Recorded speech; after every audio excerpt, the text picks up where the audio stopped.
Ay, magandang gabi mga boss, mga camping, mga kabunyog. Alam nyo, may mga vlog, no? Kaya kay Atty. Enzo Recto, sabi dito, Sara, posibleng isa doon sa siyam na a-applyan ng warrant of arrest ng ICC. Ah, pag minamalas-malas pala itong si Sara Duterte, talagang parang kinastigo sila ng langit, no? Bakit? Pakinggan ho natin itong vlog ni Idol Christian Isguera. Matagal na ho to. Pero nagka-intereso ako kasi nga dito sa vlog ni Atty. Enzo na baka daw masama, baka isa si Sara Duterte doon sa siyam kasi meron pa hong siyam na i-issue ng warrant of arrest ang International Criminal Court. Pero may hindi ho ilam kung sino. Oo, pero may nilabas na ho na balita na meron pang siyam na mai-issue ng warrant of arrest itong International Criminal Court. At posibleng araw si Sara Duterte ang isa doon. Bakit? Ito dahilan. No? Ha? Ito yung isang rason, no? Na pwedeng masama si Sara Duterte. Yung yung mga sa tingin niyan 1 year ago na ho to. Vlog ni Idol Christian Isguera, oh. At meron tong 157,000 views, ha. Oh. dapat makasuhan sa ICC base sa mga nalalaman nyo, no? Kung kayong tatanungin, sino sa tingin niyo mga dapat litisin ng ICC at mapanagot po? Isa-isahin po natin. Ano number one? Si Mayor Rodrigo Duterte. Number 1 na si Who Duterte. else? O siya lang po ba? Siyempre, si Bato de la Rosa, ang isa sa mga ang author ng Tokhang. Ang tawag ko nga sa kanya is the father of Tokhang in Davao City. At ang si Sara naman ay ang nanay ng Tokhang. Okay. Si Sara daw ang nanay ng Tukhang. Oh. So, talagang malaking posibilidad, no? Pero ang lakas ng loob ni Sara Duterte. Ano siya ngayon sa dahig? Baka makatipid ng International Criminal Court, ha? Baka doon na siya ma-aresto kung ginamalas-malas, ha? Nabanggit nyo nanay ng Tokhang, no? Medyo sige, pag-usapan natin meron pa kayo dadagdag? So, Rodrigo Duterte, Bato de la Rosa, Sara Duterte. Kung pinag-uusapan yun pong kasong i-final nyo sa ICC, kung saan po kayo star witness. Yung tatlo po, yung tumbok dapat, tama po ba? Yes. Silang tatlo po. Okay. Pag-usapan natin ito si Vice President Sara Duterte. Kasi nung nagsalita kayo, di ba kinausap kayo ng Vera Files ni yung journalist po, si Mr. Antonio Montalban. So, meron kayong series na ginawa sa kanila, no, conversations. And dun po sa isang conversation, idinawit niyo po si Sara Duterte. Okay? So, ang sagot dyan ni Sara Duterte, bakit daw bigla nasama yung pangalan niya? Sabi niya, bago ang script na ito, ni minsan hindi raw naugnay ang kanyang pangalan sa issue na ito. Tapos maliban sa tiyempo, malinaw na sadyang pinilit lang na maidugtong ang pangalan niya sa issue ito para maging akusado raw siya sa ICC. Ang para lumalabas, isinama niyo lang siya. Ano po ba yung sagot niyo dyan? Ang sagot ko dito, dapat malaman ni Mayor Inday Sara na February 2020, sinama ko na ang pangalan niya sa International Criminal Court sa sinapit kong 110. Buta na. February 2020 pa pala, hindi pa Vice President to si Sara Duterte, no? Supplemental communication sa katotohanan na hindi pa siya Vice President at that time. So, hindi lang niya alam. Ngayon, nalaman niyo na is harapin niyo naman kung mayroon na kayong natanggap na subpoena or what, at maghanap-hanap tayo para malaman kung sino ang sabi sa atin ng katotohanan. At saka dinawit lang kita dahil politik. Hindi naman ako politiko. So, hindi to kaugnay dun sa dahil Vice President na siya. So, kailangan isama niyo. Hindi po. Okay. Again, balikan ko ng konti yung binanggit ko po kanina. No? Kasi nag-iba na po yung political atmosphere. Alam niyo naman na nag-aaway na po yung mga miyembro ng unit team. Syempre, ang posisyon nila Duterte, hindi kami haharap dyan sa ICC. Kung gusto niya kaming kasuhan dito sa Pilipinas. Hindi ba viable ngayon kasi iba na yung presidente? To, tingnan yung sagot ni Arturo Las Cañas, ha? Bato, ito, mas kakilala ni, mas madikit ito noon kay Digong kaysa sa'yo. Oh, Hindi naman nila kakampi technically na, di ba? Mukhang umasim na po yung relasyon. Kaya baka pwede naman silang mapanagot dito sa Philippine courts kung nag-iba na naman po yung ihip ng Yeah. hangin ng politika. What do you think po? to. Well, I hope nag-iba ang hangin ng Pilipinas, pero pagka korte sa Pilipinas, walang mangyayari diyan. Katulad din sa ginawa ni Mayor Duterte sa Davao City, bakit may nag-imbestiga ba sa kanyang bugos na drug war? Sa mga Bugos. pinagpapatay niya ng mga tao? Bugos na drug Eh, war. walang mag-imbestiga. Dahil, umiikot ang narkomani ni Duterte, triad eh. So, lalo pa ngayon, Narkomani ni Duterte, triad no? Hindi lang narkomani. Pati yung government money, di ba? Siya mayor, di ba? Oh. naging presidente siya ng Pilipinas. So, sabihin lang natin na ibang presidente, pero sa pagkakilala ko sa kanya personally for more than 20 years, nandiyan pa rin ang impluensya niya.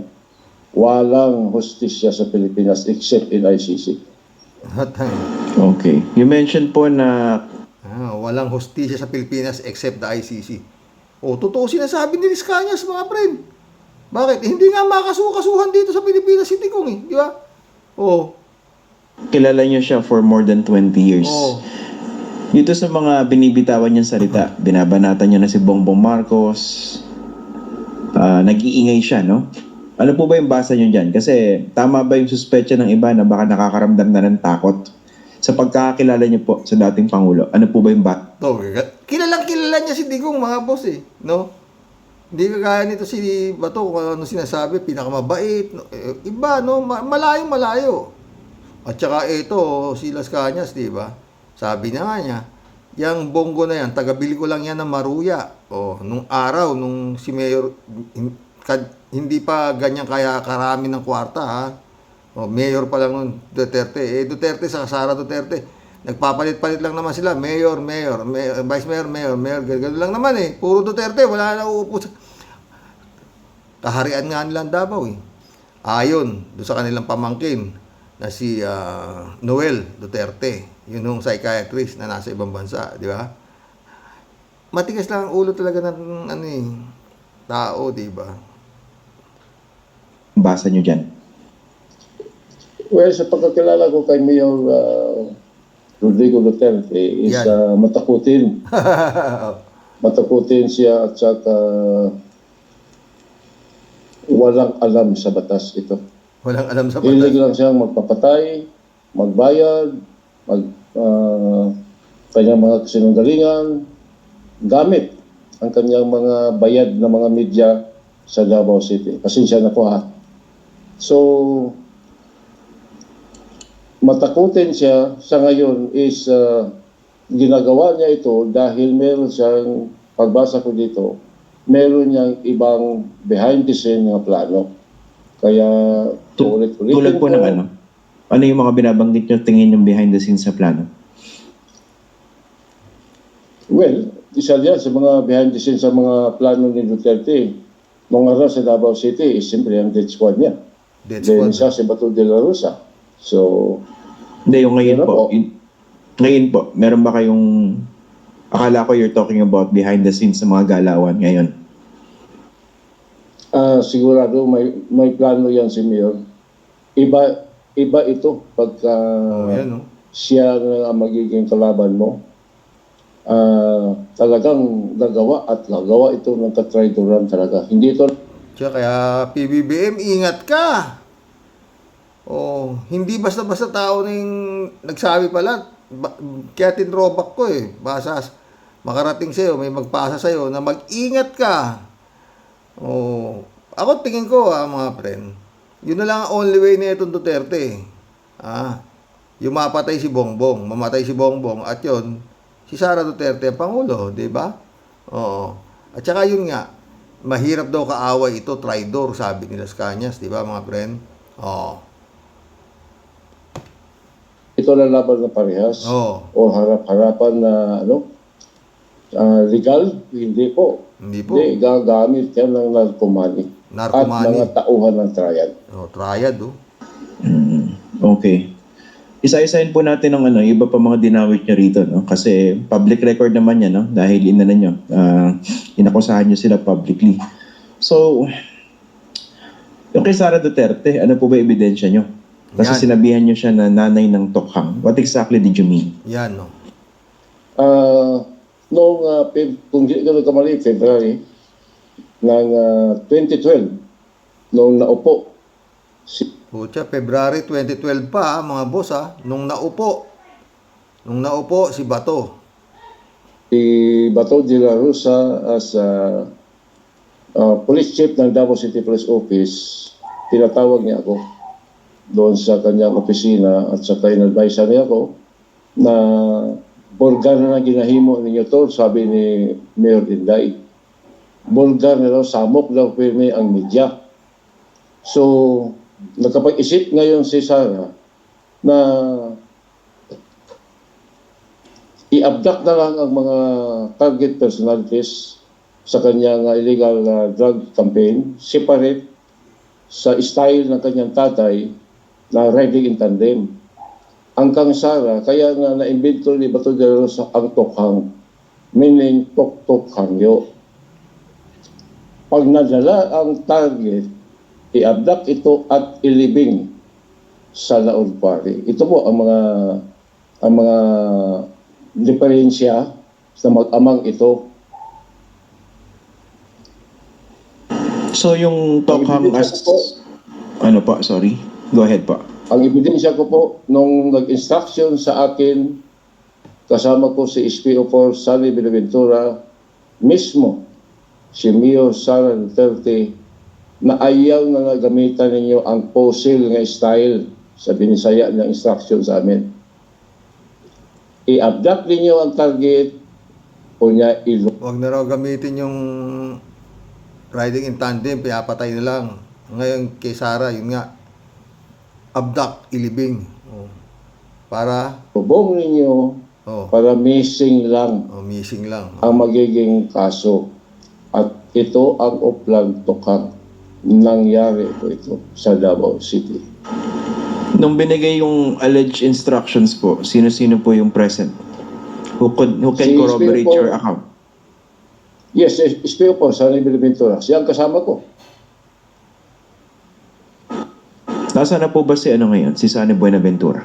Sa pagkakaalam nyo? Wala po akong alam kung nasaan na sa pagkaalam ko, nagtago na eh. Kaya natakot na dito siguro sa ICC case, isa yun. O ipapatay siya ni Mayor Rodrigo Duterte. Kung nag-isip sa ngayon, na katulad na pag-iisip ko, patay yan, sigurado yan. Patay. Patay yan. Kung nagustuhan nyo po itong Pero yung Sunny Benaventura, parang umapir pa sa Quadcom yun eh. Pinatawag yun eh. Oo. Ganun eh, di ba mga friend? Ito ang nangyayari sa Dahig, oh. Ilang grupo nag-ano ngayon doon na para i-convict si Digong. Kakatawan sa government officials sa inihaing habeas corpus petitions ng kampo ni dating Pangulong Rodrigo Duterte. Ito ay matapos na tumanggi ang Office of the Solicitor General dahil sa paniniwalang wala itong bearing dahil hindi na miyembro ang Pilipinas ng International Criminal Court.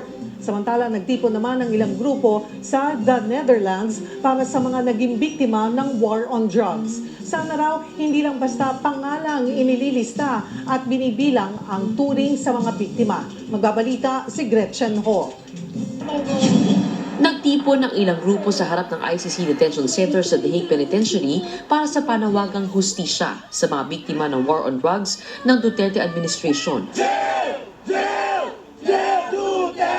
Duterte! Panagutin! Duterte! Panagutin! Bukod sa candle lighting at prayer vigil, binasa rin ang mga pangalan ng mga biktima. Pinaglalaban po namin ngayon dito ang hustisya para naalala po ng mga Pilipino na hindi po ito tungkol sa mga tao, hindi ito tungkol sa mga personality politics na tinatawag nila, kundi tungkol sa mga taong namatay noong Duterte administration. Nagbigay tuwa raw sa pamilya ng mga biktima ang pagkakaaresto kay dating Pangulong Rodrigo Duterte dahil kahit papaano raw ay may nakakarinig na sa kanilang ilang taong hinaing. Hindi rin daw matitinag ang grupo ni na Patricia kahit na tila mas malakas at mas marami ang mga taga-suporta ng dating Pangulo. Ibang usapan po yung mga namatay, yung mga bata, yung mga civilian na namatay. So kahit mukhang marami sila, meron at meron naninindigan para sa hustisya dito. At all over the world, marami ng protestang dahan-dahan na nag-oorganisa para paglaban ng human rights at hustisya. Kabilang din sa dumalo sa rally si Menandro Abanes, isang Pilipino sa the Netherlands na nagtuturo ng sociology. Bahagi siya ng grupong Filipinos Against Corruption and Tyranny. Mas marami pa lang doon. Medyo mas marami raw yung tanga ron na maka Duterte, no, mga friend. Ha?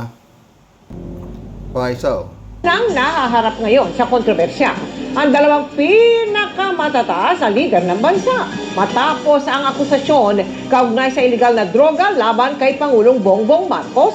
Si Vice President Sara Duterte naman iinakusahang nagpasimula ng Oplan Tokhang nung siya'y mayor pa ng Davao City. Inilahad dyan ang nagpakilalang dating miyembro ng Davao Death Squad sa pre-trial investigation ng International Criminal Court. Dawit din sa mga alegasyon ang leader ng Kingdom of Jesus Christ na si Pastor Apollo Kibuloy at ilang nakaupong senador. At yan po ang tinutukan ni Salima Refran. Panawagan ko po sa Pangulong Ferdinand Bongbong Marcos Jr. na mag-ingat po at huwag po magkumpiyansa talaga sa halimaw ng Davao na si Rodrigo Roa Duterte at yan allegedly Vice President Sara Tambalos Duterte. Mga traidor po itong mga ito at Babalayan ng dating pulis na nagpakilala ring miyembro ng orihinal na Davao Death Squad na si Arturo Las Cañas sa gitna ng mga birada ni dating Pangulong Rodrigo Duterte kay Pangulong Bongbong Marcos. Humarap si Las Cañas sa media mula sa di binanggit na lugar sa labas ng bansa kung saan natapos na ang pre-trial investigation sa kanya ng International Criminal Court Office of the Prosecutor. 186 pages daw ang kanyang affidavit at may binigay pang notebook na naglalaman ng lahat ng nalalaman niya sa mga pagpatay na iniutos umano ng dating Pangulong Duterte, maging mga alegasyon laban sa mga anak nitong sina Vice President Sara at Congressman Pulong Duterte. tinanggap ito ng Office of the Prosecutor as exhibit. And meron akong mga graph na ginawa ko about the DDS in Abogado rin kasi utos sila sa kanya eh. Hindi lang yata nakapasa, hindi pa raw yata nagbar. in anti-crime task force, Genius Crime Task Force, and nung naging mayor, ang naging mayor si Sara Duterte. Ayon kay Las Cañas, kasunod ng mga pag-usisa ng media sa mga riding in tandem sa Davao City na pumapatay noon at walang nag-iimbestiga, nilikha ni Sara Duterte nang siya nang naging Davao City Mayor ang Oplan Tokhang. Siya nga ang pasimulo nitong Oplan Tokhang eh. Nung nakaupo siya as mayor, noong 2012, inappoint niya si Bato de la Rosa as Chief of Police ng Davao City. Sinabi sa akin ni Bato de la Rosa na nag-craft sila ng panibago ngayong extrajudicial killing na campaign against illegal drug, in which is Tok-Tok Hangyo, meaning Tokhang. Mga target personalities, illegal drug, labi na ang mga, lalo pa ang mga gumagamit ng shabu at saka nagbibinta. Sabi niya, kinapan ninyo, unya, ilubong ninyo ang target para ang kaso, missing person lang. Tinanong si Las Cañas kung ilan sa tingin niyang napatay sa Tokhang sa Davao noon. Sa Laon Quarry lang po, sa estimation ko lang, meron pong mga more or less 3,000 Pero ang total damage o napatay sa Davao City, yung nakita at saka yung missing, more or less 10,000. Hiwalay pa raw yan sa pinapatay sa pinalawak na tukhang kinalaunan. Separate from Metro Manila. May nag-investigar ba dito? Wala. Nag-investigar ba yan? Si Vice President Tambaloslo, Sara? No. No. Ug mga nakapot na pangandoy. Sinisikap ng GMA Integrated News sa makuhang panig ni Vice President Duterte sa mga sinabi ni Las Cañas. Pero nauna na siyang nagsabi na ni minsan daw ay hindi na iugnay ang kanyang pangalan sa umano'y Davao Death Squad sa mga taon na nagsilbi siyang Vice Mayor at Mayor ng Davao City. Pero nang mahalal daw siya bilang bise, bigla na lang daw nagkaroon ng testigo laban sa kanya at kasama na siya sa mga akusado sa ICC. Sabi niya, hindi niya kailangan ng death squad para sa mga bagay na kaya niyang gawin. Handa raw siyang harapin ang anumang akusasyon laban sa kanya, pero haharap lamang siya sa isang Pilipinong hukom at sa Pilipinong korte lamang. Dagdag alegasyon naman ni Las Cañas kay dating Pangulong Duterte. Puta, parang kagaya rin yung sinasabi ng tatay niya, di ba? Haharap lang ako, pero pag minamalas-malas tong Sara Duterte na to, baka hindi na makabalik eh. No. May hawak umano itong mga Shabu Laboratory sa Davao Region. Luloko mo mga Pilipino.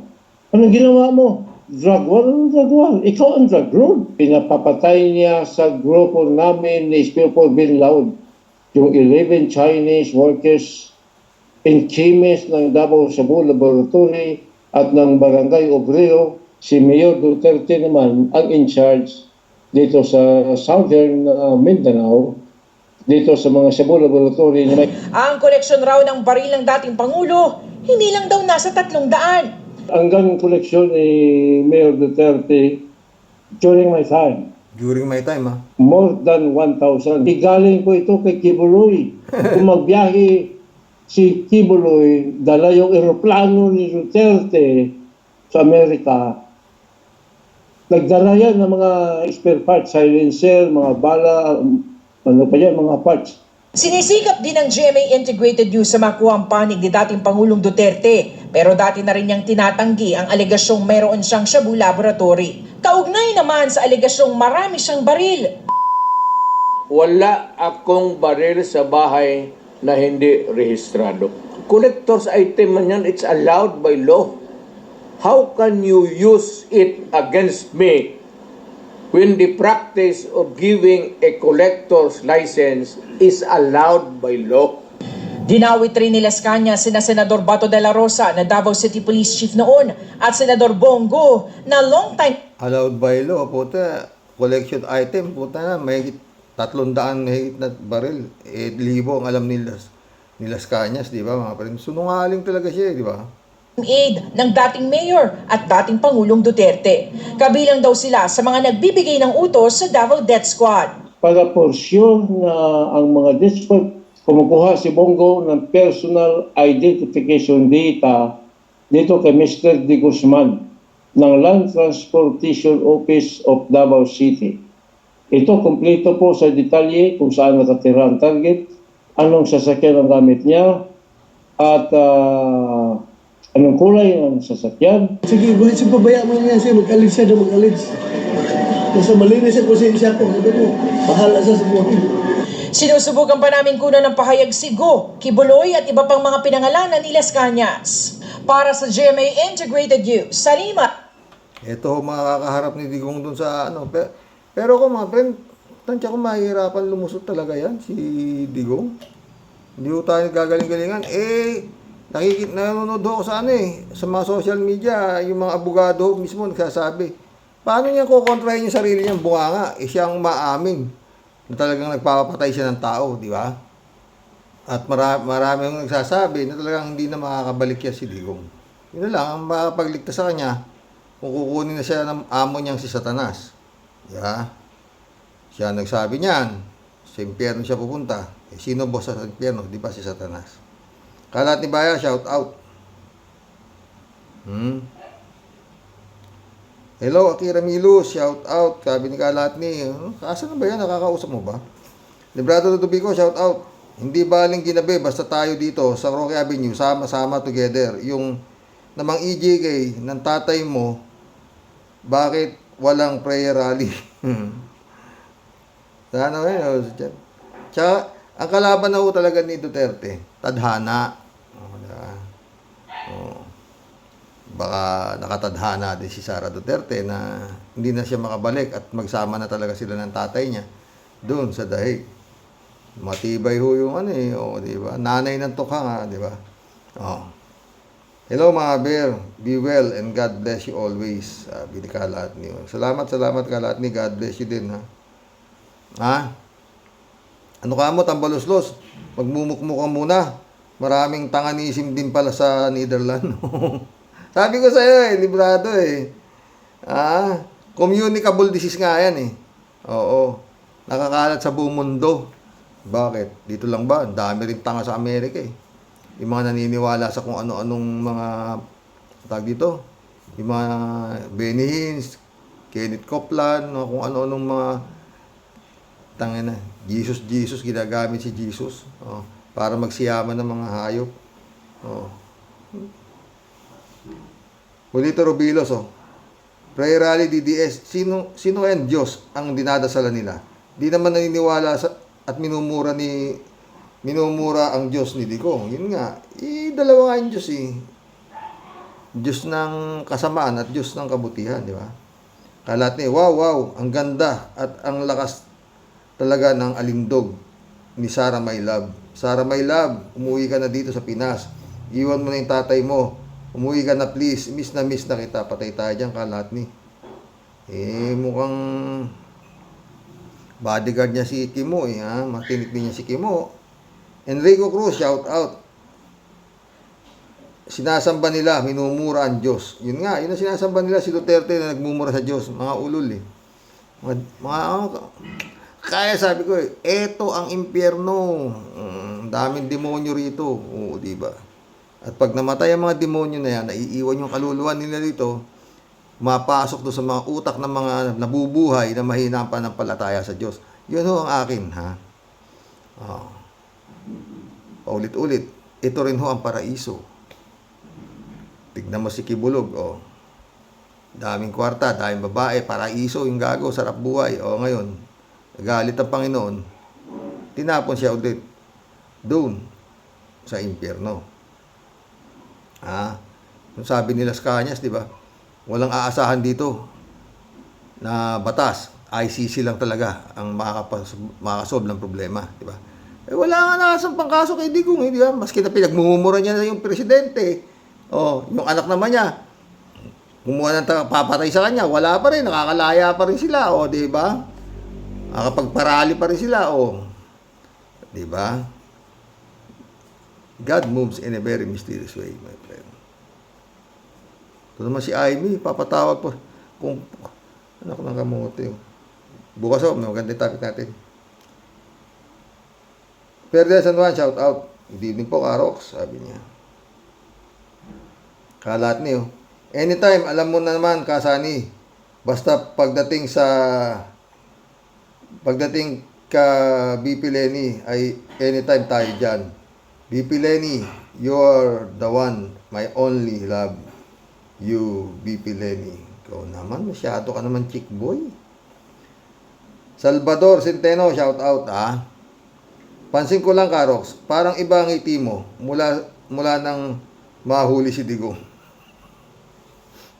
Ikaw naman. Ted, shout out, Ted. Palagay ko, Karoke, mas marami yung panagutin kaysa pauwiin. Bakit si Duterte lang ang gusto nilang pauwiin? Sana si Roque pauwiin din, di ba? Gumagalaw na ang kamay ni Lord, di ba? David Alin Mendoza, shout out. Karox, magulo sila talaga ngayon. Di nila kasi alam kung ano ang gagawin para makalaya si Digong. Wala na yan. Magkakaaway na sila Roque at Panelo. Ngayon, pati si Babalina, inaaway na din si Panelo. Yan mga baliw Kalat niyo. Chicks, Kasani, nasabi ko na. Chicks, pwede, pero high blood, bawal. Easy lang, Kasani, easy lang. Sana okay ka na. 140 80 ngayon. Nantok na naman ako, mga boss. Elizabeth Iscare, shout out Good evening, Sir Rox. Nanggugulot na talaga itong mga supporter ng mga Duterte. Di ko maintindihan kung bakit ganyan ang mga isip ng mga yan. Kung bakit ginagawa nilang poon yan. Berdugo yan. Lahi sila ng mga demonyo. Tapos yung mga supporter nila, bulag sila at walang alam. Ang katotohanan, mamamatay tao ang pinaglalaban nila. Hay naku, isip-isip Pinoy. Gamitin nyo naman kung meron man.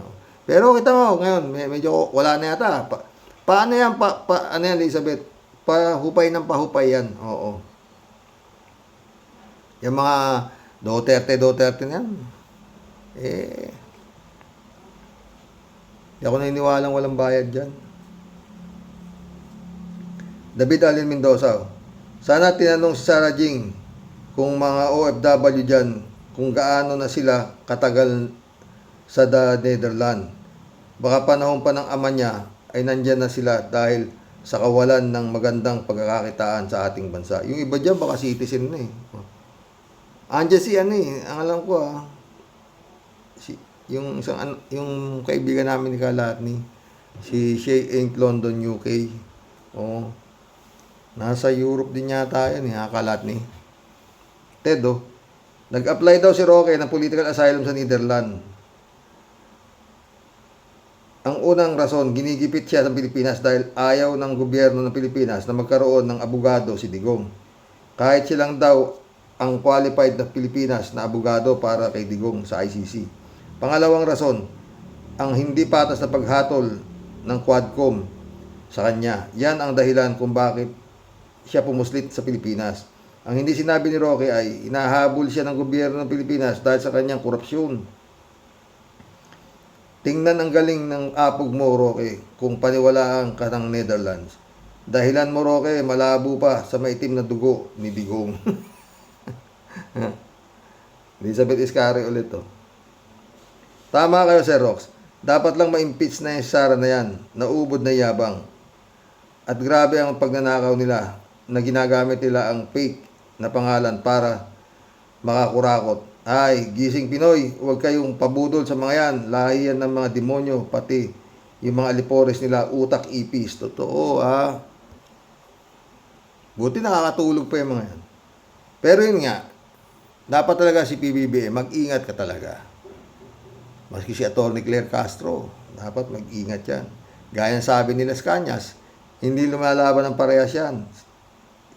Mga yan, Diba? Marami pang galamay, diba? Good evening po, kuya, at sa mga ka-warriors. Chipista Bunaaw to, Kuya, natawa po ako sa'yo. Nasabi mo, ito na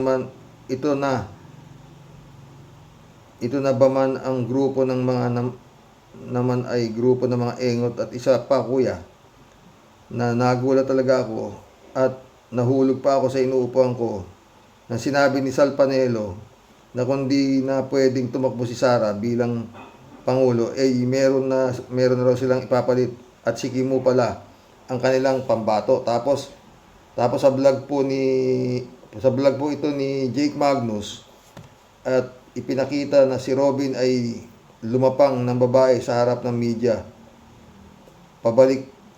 Pagbalik mo, Kimo, sa Pinas, sana magtago ka na sa mga lumilipad na plato. Hindi. Alam ni Mariel yan. Talagang, saan ba alam mo, mga friend, tignan mo yung mga kabarkada ni Digong. Puro manyakis. Puro mga chickboy. Philip Salvador. Kibulog. Di ba? Kimo. Di ba? David Alin Mendoza ulit Karox, baka po si Jay Camote ay si Kimo at si Miggy Mango naman ay si Amy Marcos o Ay de las Alas. Halata masyado naggawa-gawa lang ang mga resibo na yan. Hindi nga sanay si Sara Dutae na mabuklat ang kanyang mga kahawalang yaan nung siya ay nasa Davao. Pero mukhang may kalalagyan talaga. Mukhang maiimbestigahan din yung mga 460 million na confidential fund niya for 4 years. nung bago bumaba yung kanyang halimaw na ama. Di ba? Marilo Pabianak, shout out. Good night po tayo sa mga ka-warriors. Hindi pa nga din po matatahimik itong mga talak na hindi alam ang ginagawa nila. Ni Mang Digong. Ni wala silang idea kung anong mga kabulastugan sa ating bayan. Kailan pa sila na mamumulat sa kahibangan. Magmuni-muni sila, darating ang mahal na araw para naman madiretso na ang kaisipan nila. God bless as always. Wala talaga yung mga yan. Mundo Cheng, shout out Sara, ingat ka kay Robin, parang Black Mamba. Ay, naku. Ano?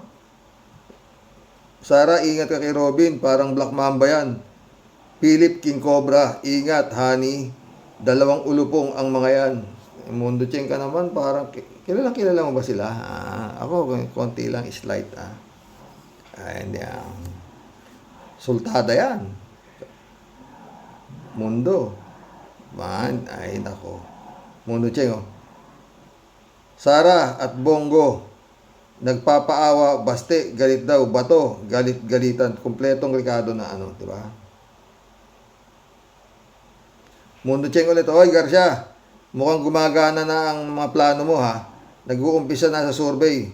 Matatapos magic machine mo, hindi halata, pero buko ka ni Atty. Harold Respicio, bakit hindi mo tinanggap ang hamon niya? Isa kang duwag, bading tuko, Mundo Cheng ulit Bakit ba ngaw-ngaw itong mga tuta na DDS na ito, lalo na sina Bato, Bongo at mga alipores niya? Yung mga talagang kasalanan ni Digong, harapin niya, tapos ang boxing, magkakaalaman na hindi yon puro kasinungalingan ang mga pinagsasabi. Totoo yan, mundo.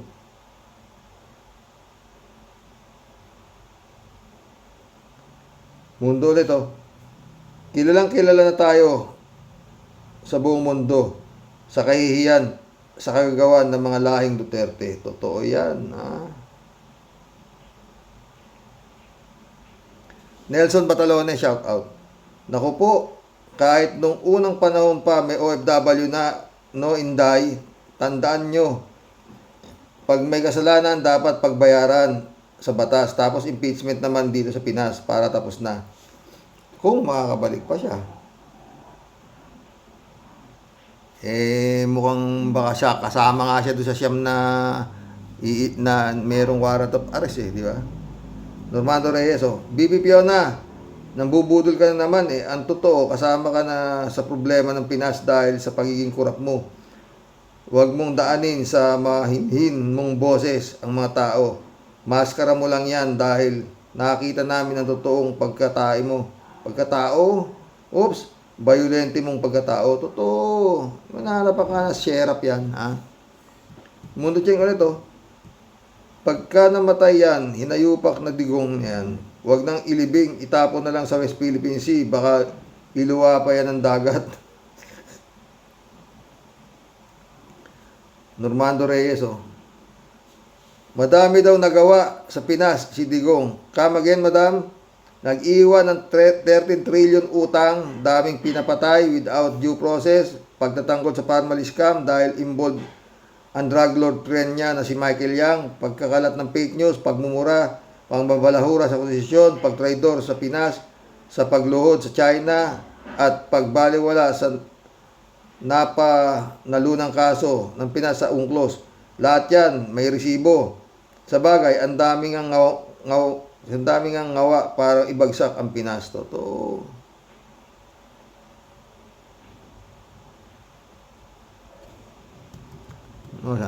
Mundo Cheng ulit Hindi na abutin pa yan, hinayupak na killer na yan ng Pasko. At lahat ng mga sumisigaw para kay Digong, lahat ng mga yan ay bayaran, hoy, batong. Yung mga bayaran talaga yan Makapuno, mababaw yung galitan mo. Hindi ka magiging best actor tulad ng amo mong si Digong. Diba? Johnny Bigud, shout out Johnny Bigud, Gandang gabi, Karoke. Mukhang na high blood ka na sa mga fake news ng mga Duterte. Medyo hinay-hinay lang. Ingatan mo rin ang kalusugan mo. Salamat, Johnny B. Good. Kayo rin. Normando Reyes na naman, oh. Kung susuportahan ng pera ng China, pera ng Pogo, at personal na nakaw ng mga Duterte, tiyak hindi titigil ang kabuhungan ng mga DDS na pag-rally. Marami kasing gutom na tao na pwedeng pagdagisugunan ang libreng kain, may pocket money pa. Mga taong ang Diyos ang ay sikmura. Totoo yan, Normando Reyes, galing mo. Nelson Batalones, oh. Hanggang ngayon, marami pa rin mga panatiko kahit mali na ang ginagawa. In short, mangmang pa rin ang mga Pilipinong botante. Noon hanggang ngayon, yan ang totoo. Bumuhos ang pera ng China. Lisa Cruz, shout out. Planado na yan dahil sa kagagawan nila, umupo tatay niya ng 6 na taon, binaon sa utang ang Pinas. At si Sara asa ng kompi. Lisa, nagdadasal ang tao, nagbabalahura sa ngalan ng Diyos. Diba? Lisa ulit, inaakusahan siya ng pagpatay ng maramihan. Lisa ulit, sila ang problema sa sobrang nakaw tapos maraming blind followers. Diba?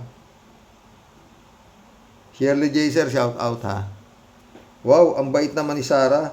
Pag nasa Pinas siyang pag-i-interview, umiikot na ang mata niyan. Yan ang mga zombie na yan na makadidishit, halos kababayan yan nila. Kayang-kaya nilang bulagin. Mga hindi nag-iisip ng tama. Matatauhan lang ang mga yan pag sila na ang nabiktima. Pahamak sa buhay ng mga Pilipino. Yan ang mga tanga, uto-uto na yan. Totoo yan, Shirley. Diyan ka, di ba? Rolando Gulay. Yung mga edukadong tao na nasa Netherlands, mga Atenista, Lasalista, gustong justice. Yung mga tanganista, gusto pauwiin. Marami pala tanganista ron, no, Rolando. Rolando ulit, oh. Dapat ipalibing DDPBM si Digong nyo kapag namatay sa Netherlands, dito sa Pilipinas, dito sa Chinese cemetery.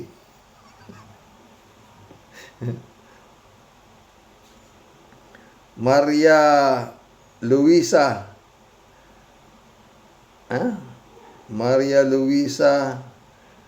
Alipda, welcome to the club. Dapat ang mainstream media ang ipapalabas yung mga pinapatay niyang EJK. Yun nga eh. Maria ulit, oh. Mamatay na si Digong sa Netherlands. Malamang. Carol Gonzalez, shout out. Kayo lang, to whom do you pray? Kay Lucifer, minuran nga niya ang God. Nakakasuka kayo. Totoo nga eh. Arwin Barrios, shout out. Tawa ang China para tayo Pilipino, away-away na. Pero lahat Kristiyano, sanin puwersa tayo, prayer tayo para sa lahat, Diyos na lang po magalaw. Quintin Labrador, welcome to the club. Gunggong talaga ang PI na yan. Rodelio Felipe, shout out. Hinihingi sila ng dasal para sa mga mag-amang Duterte na presidente ng impyerno. Hakot ni Sara Mau, bayad yan. O, diba? Daming pera, puta. Bibigyan sila ng t-shirt. O, meron pa sila tag 200, libre pakain. O, diba? Ano pa ba yun?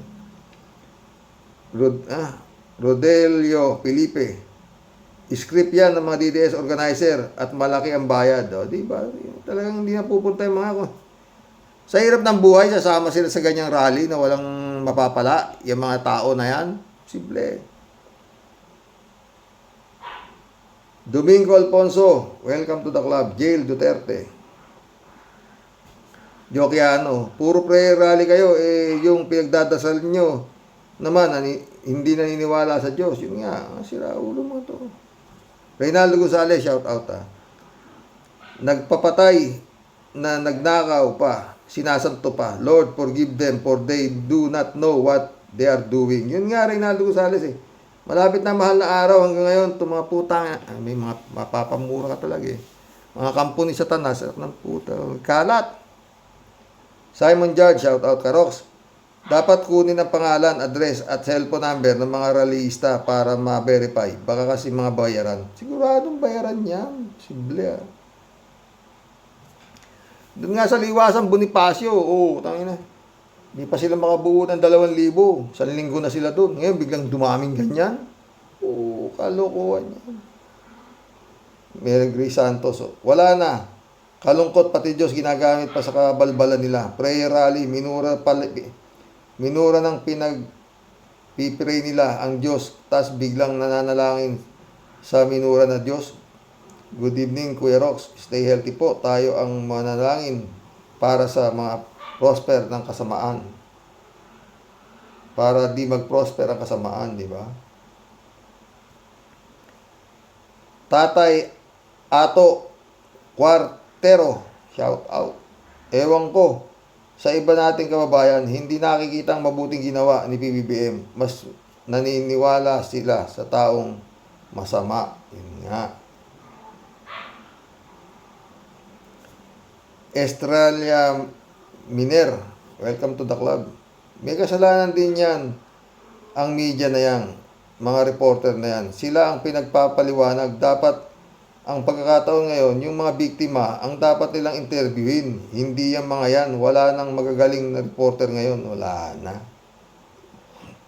Tatay Ato ulit Para sa akin, hayaan nating mag-rally ng mag-rally para mabawasan ang maraming pera ni Digong na galing sa...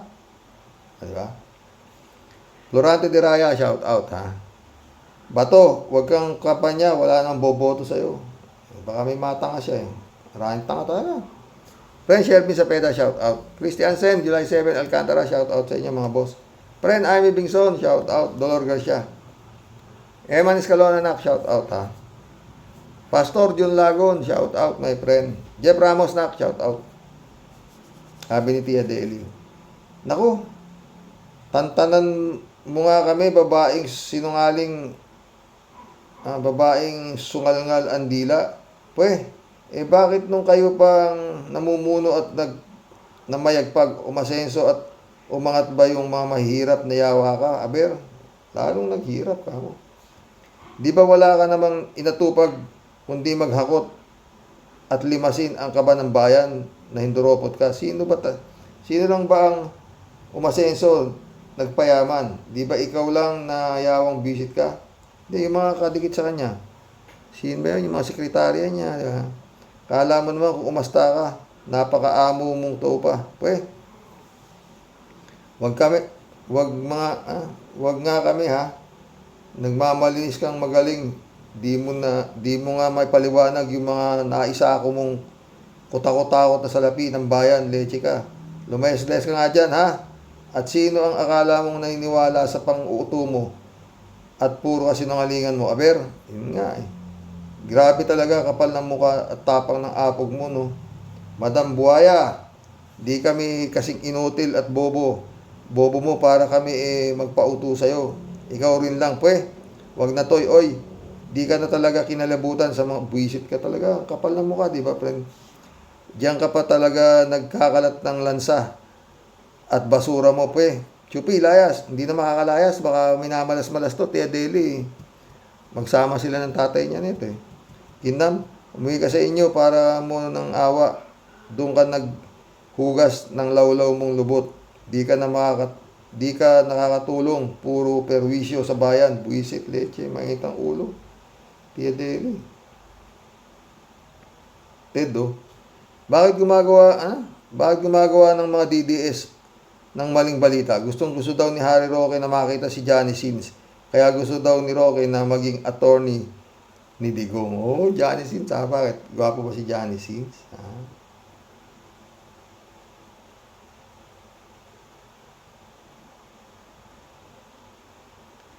Eprim, shout out Si Digong nang magsalita para umakyat.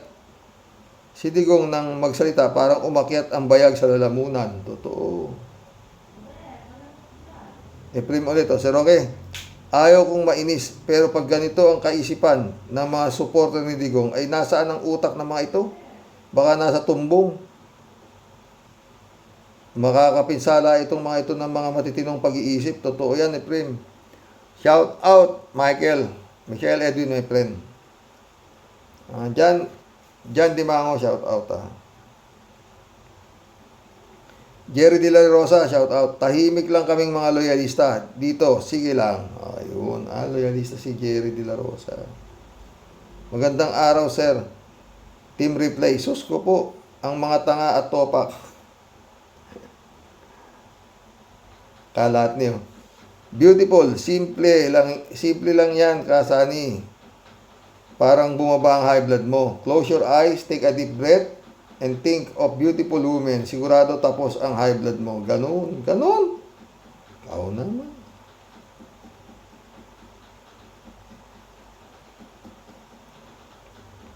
Federico Mandak, shout out ha. Yung mga nag-i-interview ng mga tao ay kulang sa katanungan. Mas pabor kay Duterte yung tanong. Hindi nila binibigyan din yung katanungan kung naawa ba sila sa mga biktima ng EJK. Yung aling senior, naawa daw siya kay Digong. Dapat daw dito na lang nilitis si Digong. Sorry for the words, nanay na senior ha. Pero sa tingin mo ba ay makakakuha ng katarungan yung mga biktima dito sa atin? Dito sa biktima kung dito yan nililitis. Ang iniisip lang niya ay awa niya kay Digong na walang tigil sa pagbabalahura sa presidente. Wala siyang awa at pakialam doon sa mga pinatay dahil sa EJK. Pabor siya na tama ang EJK. Mga tangan, Federico eh.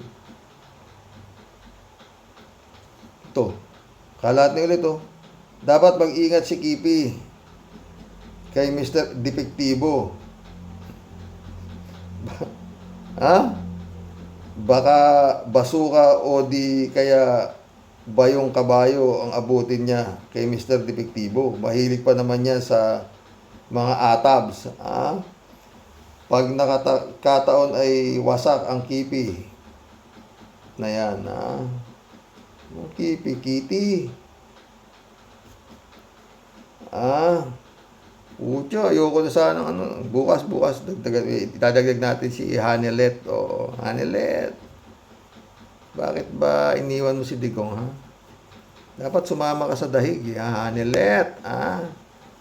3JC ulit, Si Rox, rest ka muna. Bakit ka naman na high blood? Si Kim mo ba o si Sara ang dahilan? Huwag mo silang dibdibin. Naman. Hindi nga ako kasi mabubuhay yata ng walang karne. Sabi ng doktor, bawal na raw sa akin ng baboy. Para mukha akong pinatay. 3JC ulit Okay, Sir Rox. Pumunta na si Kimo sa dahig nang walang permiso sa Senado. Hindi naman official ang visit na yan. At lalong hindi naman siya abogado para mag-abogado para kay Digong. Dapat may consequences ito dahil against sa Code of Ethics. Sagot ni Sara yan. Naman 3JC Hopo.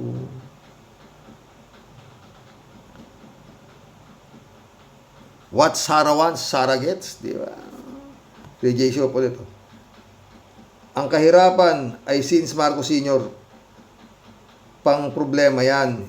Hindi naman gumanda ang buhay ng mga tao sa Pinas kahit sinong naging presidente. Si Pinoy medyo umayos ang buhay kahit papaano. But in general, kahirapan is part of the Philippines. Buti ka nga, wala ka na. Dito, nandiyan ka sa ibang. Hanggat may korupsyon, ang tunay na problema ng bayan ay ang pagiging presidente ni Digong. Yung totoo yun. Dahil nabuhay ang mga tao sa takot at black propaganda. Ngayon, ang hirap ibalik ang bansa sa normal dahil marami ang naging Digong zombie. Totoo. At patuloy silang nagiging zombie, mga tanga, di ba? Mission accomplished, mga boss. Nakapag-collab na naman tayo, di ba? Basta, kikukunti tayo. Oy, mga pre, yung bunyog, malapit na po eleksyon. At saka yun nga, payong, sabagay, di naman na tayo dapat pa mag-usap kung sinong dapat nating iboto, no? Diba? Sa totoo lang tayo, mga boss. Boboto kasi sa Pareho eh. Diba? Kumbaga sa Madyong eh, puro panapon. Magandang gabi po mga boss. God bless. Basta, look espiritu. Ang dami, magaganda. Heidi Mendoza. Di ba? May mga titino na talaga pwede pakinabangan. Hindi mapuput na. Boom, tarat. Tara, ewan ko. Pero yung Comelec magulo, di ba? Paano nga? Ewan ko na. Yung nagmamalasakit na si Atty. Respicio, dinimanda pa. Ewan ko na mga boss. Good night. God bless.